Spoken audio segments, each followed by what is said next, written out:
Welcome to Educare. Our today's video is about variance, an important topic in the syllabus area of F2 and F5 of ACCA and also CMA of CA. Let's start. What is variance? Variance is said to be difference between standard and actual.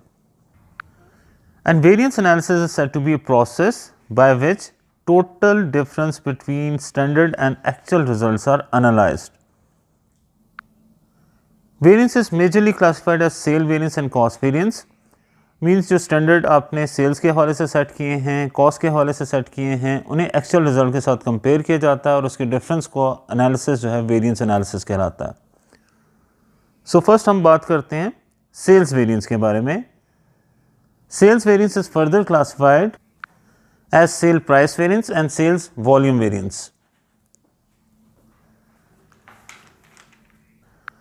Sale price variance is said to be a difference between actual units sold at actual rate and actual units sold at standard rate. यानी हमने जो actual units cell हुए हैं उनके बारे में consider करना है कि अगर वो स्टैंडर्ड रेट पे सेल होते तो कितना रेवेन्यू जनरेट करते, जबकि एक्चुअल रेट पे सेल करके हमने कितना रेवेन्यू जनरेट किया है. और अगर हमने एक्चुअल रेट ग्रेटर पे ज़्यादा रेवेन्यू जनरेट किया है as compare to standard rate, तो it is said to be favourable variance. For example, आपने बजट किया था कि एक यूनिट $8 का सेल होगा, इन एक्चुअल एक यूनिट $8 से ज़्यादा वैल्यू पे सेल हो रहा है, तो that is said to be favourable variance. जबकि सेल वॉल्यूम वेरिएंस आपके पास दो कंडीशंस के अंडर पूछा जा सकता है, अंडर एब्जॉर्प्शन कॉस्टिंग और under marginal costing. As evident from the word volume, it is about the difference between actual units sold and budgeted units sold. Actual units sold और budgeted units sold का जो difference है उसे आप standard profit से multiply कर दें तो you will get the sales volume variance under absorption costing. अगर आपके पास actual units sold greater हैं budgeted units sold से, यानी let's say for example budget में आपने ये तय किया था कि 1000 यूनिट आप सेल करेंगे, बट इन फैक्ट आपने actually more than 1000 unit sell किए, तो इन दैट केस ये आपका वेरिएंस फेवरेबल होगा. और स्टैंडर्ड प्रॉफिट मींस कि स्टैंडर्ड सेलिंग प्राइस में से standard total cost of less कर दें तो स्टैंडर्ड प्रॉफिट आ जाता है. So the formula would be actual unit sold minus budgeted unit sold into standard profit gives you sales volume variance under absorption costing, and this is favorable variance. When actual units sold are greater than budgeted units sold, तो उस variance को हम favorable variance कहेंगे. जबकि sale volume variance आपने calculate करना है under marginal costing, तो इस सूरत में भी आपके पास फार्मूला यही है, लेकिन इंस्टेड ऑफ स्टैंडर्ड प्रॉफिट आप उसे मल्टीप्लाई कर देंगे स्टैंडर्ड मार्जिन से. And what is mean by standard margin? This is said to be sales revenue minus variable cost. कि स्टैंडर्ड सेलिंग प्राइस में से स्टैंडर्ड वेरिएबल कॉस्ट लेस कर दें तो आपके पास आ जाएगा standard margin. Standard selling price में से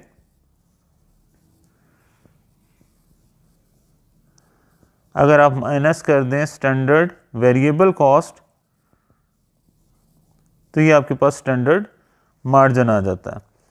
इसी तरह स्टैंडर्ड प्रॉफिट कैसे आएगा? स्टैंडर्ड सेलिंग प्राइस में से आप standard selling cost standard total cost जिसमें वेरिएबल एंड फिक्स कॉस्ट दोनों शामिल हैं वो लेस कर दें तो आपके पास स्टैंडर्ड प्रॉफिट आ जाता है.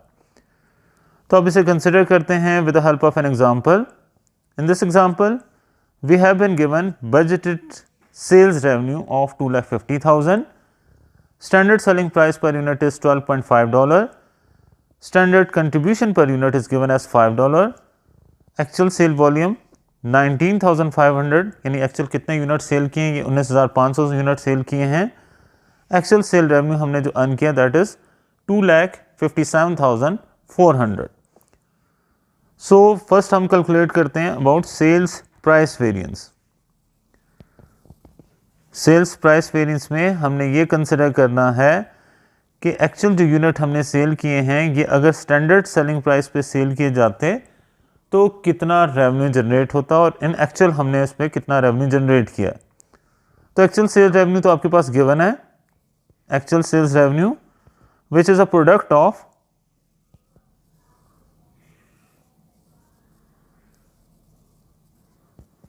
Actual unit sold multiply by actual rate. तो यूजुअली क्वेश्चंस में आपके पास एक्चुअल सेल्स रेवेन्यू गिवन होगा जो कि एक्चुअल यूनिट सोल्ड को एक्चुअल रेट से मल्टीप्लाई करने से हासिल होता है। इस क्वेश्चन में भी गिवन है as 2,57,400।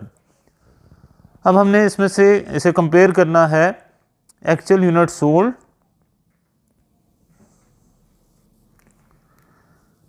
Eight standard rate. Standard rate क्या है ये हमने कंसिडर करना है। सारी की सारी इंफॉर्मेशन क्वेश्चन में आपके पास इजीली जो है आइडेंटिफाई नहीं की जा सकती, कुछ आपको कैलकुलेट करनी होती है। जैसे इस क्वेश्चन में आपके पास बजटेड सेल्स रेवेन्यू 2,50,000 गिवन है और standard selling price per unit आपके पास $12.5 गिवन है। तो यहाँ पे सेल्स वॉल्यूम वेरिएंस के हवाले से budgeted number of unit sold नहीं गिवन। खैर अभी हम सेल प्राइस वेरिएंस को कंसिडर कर रहे हैं। तो ये actual unit sold at standard rate, actual unit हमने सेल किए 19,500। अगर स्टैंडर्ड रेट 12.5 के हिसाब से इन्हें सेल किया जाता तो ये कितना रेवेन्यू जनरेट करते, 19,500 मल्टीप्लाई बाय 12.5, दिस इज 2,43,750। यानी यही यूनिट जो हमने एक्चुअल सेल किए और रेवेन्यू जनरेट किया 2,57,400 का, यही यूनिट अगर हम स्टैंडर्ड रेट पे सेल करते तो हमारे पास रेवेन्यू 2,43,750 आना था, मींस लेस आना था। तो जो डिफरेंस है ये आपका फेवरेबल वेरिएंस है 2,57,400। ये डिफरेंस 13,650 का आपका फेवरेबल वेरिएंस है। कैसे फेवरेबल है कि आपने एक्चुअल रेट ग्रेटर पे सेल किया as compare to standard rate, so that is why this variance is said to be favourable. अब बात होती है सेल्स वॉल्यूम वेरिएंस की। सेल्स वॉल्यूम वेरिएंस में ये देखा जाता है कि एक्चुअल यूनिट सोल्ड और बजटेड यूनिट सोल्ड में क्या डिफरेंस है। तो यहाँ पे बजटेड यूनिट सोल्ड के हवाले से इंफॉर्मेशन आपके पास क्लियरली मेंशन नहीं है, but you can calculate it. Budgeted sales revenue आपके पास 2,50,000 है और स्टैंडर्ड सेलिंग प्राइस आपके पास 12.5 है। तो अगर आप बजटेड सेल्स रेवेन्यू को स्टैंडर्ड सेलिंग प्राइस से डिवाइड कर दें तो you can get the figure of budgeted unit sold, और ये आ जाती है आपके पास 2,000। यानी बजट आपने किया था कि 2 या 20,000, 2,50,000 divided by 12.5, so it is 20,000। Budget आपने किया था कि आप 20,000 यूनिट सेल करेंगे, एक्चुअल में आपने 19,500 यूनिट सेल किए। क्योंकि एक्चुअल यूनिट सोल्ड आपके कम है बजटेड से, तो ये वेरिएंस आपका एडवर्स वेरिएंस होगा। Budgeted unit sold minus actual unit sold, और इसे मल्टीप्लाई हम किससे करेंगे। अगर क्वेश्चन में आपसे रिक्वायर किया जाए एब्जॉर्प्शन कॉस्टिंग प्रॉफिट तो आप इसे स्टैंडर्ड प्रॉफिट से मल्टीप्लाई करते हैं, और अगर आपके पास रिक्वायर किया जाए मार्जिनल कॉस्टिंग सिस्टम के तहत तो आप स्टैंडर्ड मार्जिन से इस डिफरेंस को मल्टीप्लाई करते हैं। Now in this question you have been only given the standard contribution per unit. तो स्टैंडर्ड कंट्रीब्यूशन या स्टैंडर्ड मार्जिन आपके पास गिवन है, उसी से आप इसे मल्टीप्लाई कर सकते हैं। देयर इज़ नो वे कि आप स्टैंडर्ड प्रॉफिट कैलकुलेट कर सकें। सो $5 का आपके पास स्टैंडर्ड कंट्रीब्यूशन है या स्टैंडर्ड मार्जिन है, जिससे आप इसे मल्टीप्लाई कर देंगे। So it will be 20,000 which is budgeted unit sold minus actual unit sold 19,500 multiply by standard margin which is $5. So it will be 500 into 5, 500 into 5, this will be 2500, यानी 2500 का आपका adverse variance आ रहा है. So this is about sale price variance and sales volume variance. Again इस बात को consider करने हैं कि सेल प्राइस वेरिएंस में हम ये देखते हैं कि एक्चुअल यूनिट जो सेल किए हैं अगर उन्हें स्टैंडर्ड रेट पे सेल किया जाता तो कितने के सेल होते और एक्चुअली हमने उन्हें कितने का सेल किया है. इन दोनों फिगर्स का कंपैरिजन आपके पास ये वेरिएंस शो करता है। और अगर एक्चुअल रेट ग्रेटर हो स्टैंडर्ड रेट से तो ऐसी सूरत में ये वेरिएंस फेवरेबल होगा। जबकि सेल्स वॉल्यूम वेरिएंस में आप ये कंसिडर करते हैं कि आपने कितने यूनिट बजट किए थे कि सेल करेंगे और कितने एक्चुअली यूनिट आपने सेल किए हैं। इनके डिफरेंस को स्टैंडर्ड मार्जिन या स्टैंडर्ड प्रॉफिट से मल्टीप्लाई कर लिया जाता है to get the sales volume variance. So this is about sales variance. Next हमारे पास कॉस्ट वेरिएंस फर्दर क्लासिफाइड हो जाता है ऐसे डायरेक्ट मटेरियल वेरिएंस में, direct labour variance, variable production overhead variance and fix production overhead variance में। जबकि material variance further classified होगा material price variance and material usage variance. Direct labour variance further classified होगा as rate variance and efficiency variance. Variable production overhead variance आपका further classify होता है as variable expenditure variance and variable efficiency variance. While fix production overhead variance first classify होता है as expenditure variance and volume variance and further ये classify होता है volume variance into capacity variance and efficiency variance. So let's start with material variance. Material variance में first हम बात करेंगे about total material variance की। It is said to be difference between actual material cost and standard material cost for actual production. कि actual material cost क्या आई है और standard material cost per unit के हिसाब से आपकी क्या आनी चाहिए थी, इसका डिफरेंस आपका टोटल मटेरियल वेरिएंस कंसिडर किया जाता है। Again what is the actual material cost and it is compared with the standard material cost for actual production. Material price variance is said to be a difference between actual quantity purchased at standard rate and actual quantity purchased at actual rate. And obviously अगर आप actual rate पे ज़्यादा से higher rate पे purchase करते हैं तो ये variance आपका adverse होगा, और अगर आपका standard rate ज़्यादा था, actual आपने कम rate पे चीज़ें purchase की, तो ये variance आपका फेवरेबल वेरिएंस कंसिडर किया जाएगा। मटेरियल यूजेज वेरिएंस में ये देखा जाता है कि what is the standard quantity that is required for actual production. जैसे कि नॉर्मली अगर हम बात करें कि एक यूनिट फिनिश गुड का मैन्युफैक्चर करने के लिए 3 kg मटेरियल चाहिए। In that case if you want to produce और मैन्युफैक्चर 100 यूनिट, अगर आप 100 यूनिट मैन्युफैक्चर करना चाहते हैं तो ऐसी सूरत में you need 300 kg of material. So that is said to be standard quantity required for actual production. अब इस स्टैंडर्ड क्वांटिटी को कंपेयर करेंगे कि हमने एक्चुअली कितनी क्वांटिटी यूज़ की।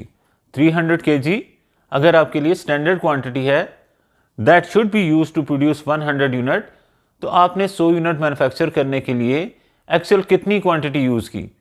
Whether you have used less than 300 kg और more than 300 kg, in both case this is said to be a difference, a variance. in case आपके पास आपने एक्चुअल क्वांटिटी कम use की है 300 kg से, तो वो जो डिफरेंस है वो आपका फेवरेबल वेरिएंस है इन केजीज। इस केजी के वेरिएंस को फर्दर फिर स्टैंडर्ड प्राइस से मल्टीप्लाई करके अमाउंट में कन्वर्ट किया जाता है। So we can say standard quantity required for actual production and actual quantity use for actual production, इसके डिफरेंस को स्टैंडर्ड प्राइस से मल्टीप्लाई कर दिया जाए तो we will get the material usage variance. So let's consider with the help of example. James Marshall limited makes a single product with the following budgeted material cost per unit. For 1 unit it require 2 kg of material A, और जो 2 kg material आपको चाहिए उसकी price $10 पर kg है। Actual detail के मुताबिक output 1000 units आपने प्रोड्यूस की हैं and material purchase and use for this is 2200 kg, while the material cost is 20,900.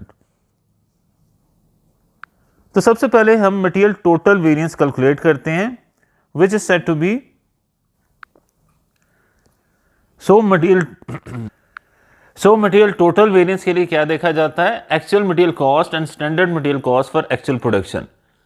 तो एक्चुअल मटेरियल कॉस्ट जो आपके पास खर्च हुई है that is actual material cost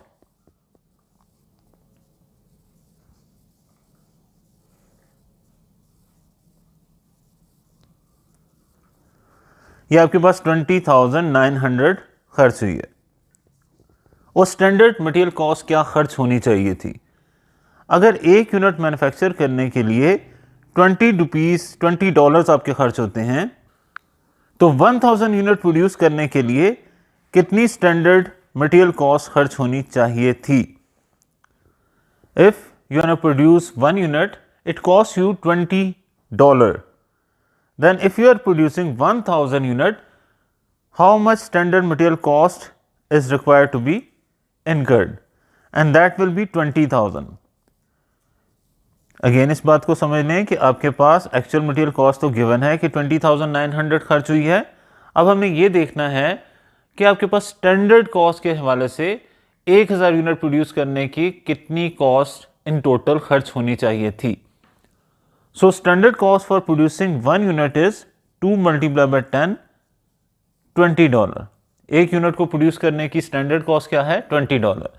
and if you are producing 1000 unit, तो 1000 यूनिट प्रोड्यूस करने की टोटल कॉस्ट जो स्टैंडर्ड कॉस्ट खर्च होनी चाहिए थी, दैट इज 20,000। एक्चुअल कॉस्ट चूंकि आपने ज़्यादा खर्च की है, तो ये 900 का एडवर्स वेरिएंस आ गया। This is about material total variance. Material total variance.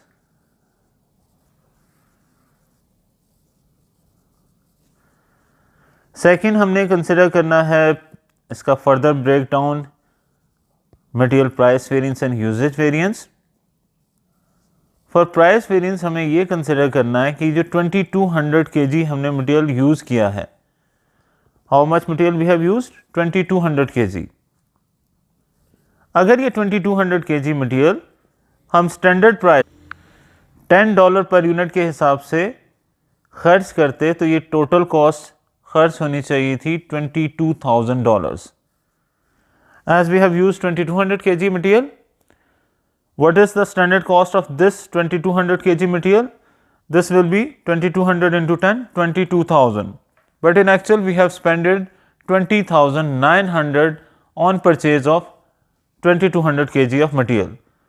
So we have spent less. So ये 1100 का आपके लिए फेवरेबल वेरिएंस आ जाता है। जबकि मटेरियल यूजेज वेरिएंस के हवाले से